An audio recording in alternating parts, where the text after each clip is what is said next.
When it comes to the supernatural or paranormal, one does not have to believe in it to have it come up out of the darkness and into the light, showing its ugly face. These are the times when it did just that. Back in 1988, while living in Nashville, Tennessee, and working for Allied Van Lands, one of the several furniture moving companies located in the metropolitan area, I would find myself and another fellow mover paired up with one of the drivers at the company. They went by the name Mike, to help him pack and load approximately 15,000 pounds of household goods in the Goodlettsville, Tennessee area. Once the house was fully packed and tightly loaded in the 53-feet trailer, we all set out the following day to deliver the shipment to Knoxville, Tennessee. This would be the first time that my co-worker and myself would work with Mike. Therefore, we both knew very little about him, seeing that he'd only been working for the company for a little over a week. As we proceeded to leave Nashville en route to Knoxville, my co-worker and I knew we had a little over a 3-hour drive ahead of us. So the two of us went about striking up a conversation with Mike, with the intentions of just getting a general feel of who we was about to work with. What started out as being just a simple conversation with Mike will end up being something far more sinister.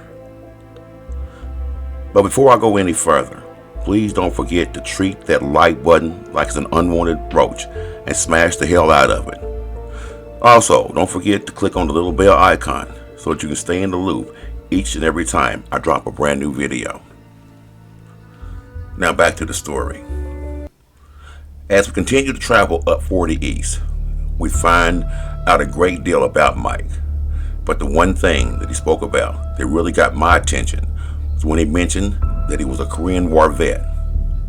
This prompted me to respond by telling him that I too had served in the military for a short stint of time. It was clearly visible that the war itself had taken a mental toll on Mike, as he dodged all my questions and curiosity about his personal experience during the tour in Korean War. But he would share one story with myself and my co-worker, one that completely blew away both our minds. With only 2 weeks left on his tour, Mike and about 11 of his fellow soldiers would find themselves in a heated firefight with the enemy. Buried deep in a bunker with bullets hurling past them from what felt like all directions, the group of brave American soldiers felt hopeless, only able to return fire momentarily as Machine Gun Mike fired his Browning M2 machine gun non-stop down to his last bullet in hopes of hopefully applying at least a little pressure to their enemy. But the barrage of bullets kept coming in that direction, forcing the men to burrow deeper in the bunker as the feeling of defeat started to set up amongst the soldiers, fully aware they were both outgunned as well as outmanned. During this hopeless moment, a couple of the men started asking that if by chance, should any of you make it out alive, would that person or persons take the dog tags off of their fallen soldiers? If possible, locate their respective families and deliver to them the devastating tragic news. A few of the other soldiers, Mike included, decided to take the spiritual route and began praying amongst one another that God hear their prayers and deliver them from the apparent gruesome death that for certain awaited them all. It was at that moment, realizing that the end of the wire was near, seeing they had no more ammunition, the soldiers laid down their weapons, embraced one another, and started praying in unison that God forgive each and every one of them for their wartime sins. Then out of nowhere, their prayers would miraculously be answered. Suddenly, to the right of their bunker, the sounds of drums and what sounded like some sort of horn could be heard playing in the distance.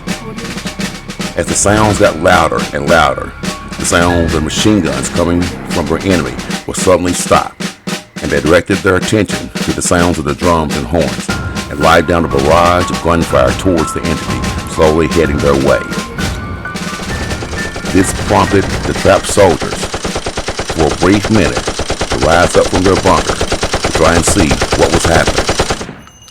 Then right before their eyes, as the smoke began to clear, they were shocked to see what appeared to be an outdated British regiment marching towards the North Korean army, with their white eyes appearing to cast out an ominous glow. As the North Korean soldiers continued to fire off another barrage of bullets toward the soldiers, the bullets appeared to pass right through them. Seeing that they were no match for the soldiers rapidly approaching them, North American, Korean soldiers all dropped their weapons and ran away as fast as they could. Seeing this happen right before their eyes prompted the American soldiers to let out a joyous sigh of relief, for they knew, had it not been for the obvious ghost platoon, they all would have surely met their fate on that dreadful day. The war would finally come to an end, and Mike, as well as his fellow band of merry men, would go about their lives as regular civilians. But the memories of what took place on that dreadful day with the ghost platoon and how it saved their lives will forever be embedded in their minds and souls of each and every one of the men, while proudly serving our great country during the Korean War. That's all for now. Hope you enjoyed the story tonight.